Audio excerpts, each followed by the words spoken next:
Hello বন্ধুরা, কেমন আছেন? আশা করি ভালো হবেন। আমিও ভালো আছি মোটামুটি। এই যে আজকে দুপুরে বানাচ্ছি, এই যে দেখুন বেল রয়েছে, আর এই দিকে দেখুন এই উচ্ছে ভাজা। আজকে দুপুরে উচ্ছে ভাজা বানিয়েছি। আর এইদিকে ভাত, এই দেখুন ভাত। আর কিছু বানিয়েছি। এই যে শসা কেটেছি, তারপরে এই যে পটল আলুর সবজি, ঝোল ঝোল বানিয়েছি, ডাল বানাইনি।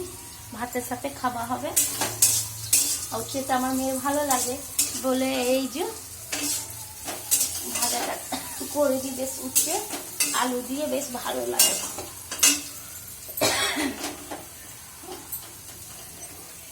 আর যা গরম, একটু কালকে বৃষ্টি হয়েছিল আমাদের দিকে, আর কিছু করার নেই। এই যে দেখুন উচ্ছেটা খুব লাল লাল করে দিই, কড়া করা, যেন আমার মেয়ে কুরকুরে করে খেতে পারে।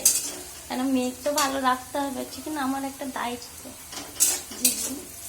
মা বাবা হয়ে ওকে মানুষ করতে হবে, ঠিক না? আপনারা সাপোর্ট করবেন, ভালোবাসা দেবেন, আশীর্বাদ করবেন। মানে সন্তানকে নিয়ে থাকি ভালো করে, আর কি বলবো। ওই জন্য মেয়ের পরীক্ষা চলছে।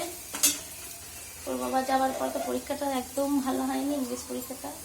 মোটামুটি কোনো রকম পরীক্ষাটা দিচ্ছে, মানে ও স্কুল যাচ্ছে, দাঁড়াচ্ছে, ওইটাই মেন কথা।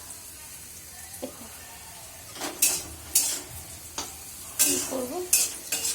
এই জিনিসটা ভাজা হয়ে গেছে, এই যে দেখুন। এবার নামিয়ে নেব, তেলটা ঝরতে দিয়ে দেবো এইভাবে। এইভাবে এই যে উচ্ছে ভাজা দেখে তেল ঝরে গেলে ব্যাস ভালো লাগবে। গাছি মেয়েকে চান করো, চান করিনি, আগে রান্নাটা করে নিই, তারপরে চান করবো। এই যে দিয়ে সব রান্না আর করলাম। আর দুপুরবেলা কি করবো, আপনার দাদাভাই নেই, কি আর রান্নবো, কোনো রকম জীবন চলে যাচ্ছে, ব্যাস এইটুকুই কথা।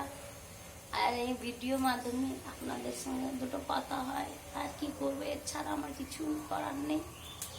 জীবনে মনে হচ্ছে শেষ হয়ে যাচ্ছে। যা হোক, ব্যাস আপনাদের আশীর্বাদ দেবেন যেন আমি এগিয়ে যেতে পারি মেয়েকে নিয়ে।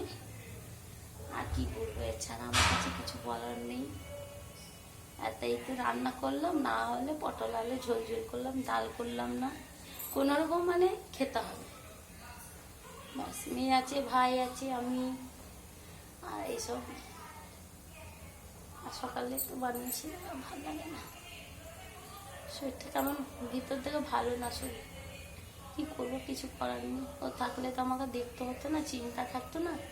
এবং চারদিক থেকেই আমার চিন্তা। কি করবো, কিছু করার নেই।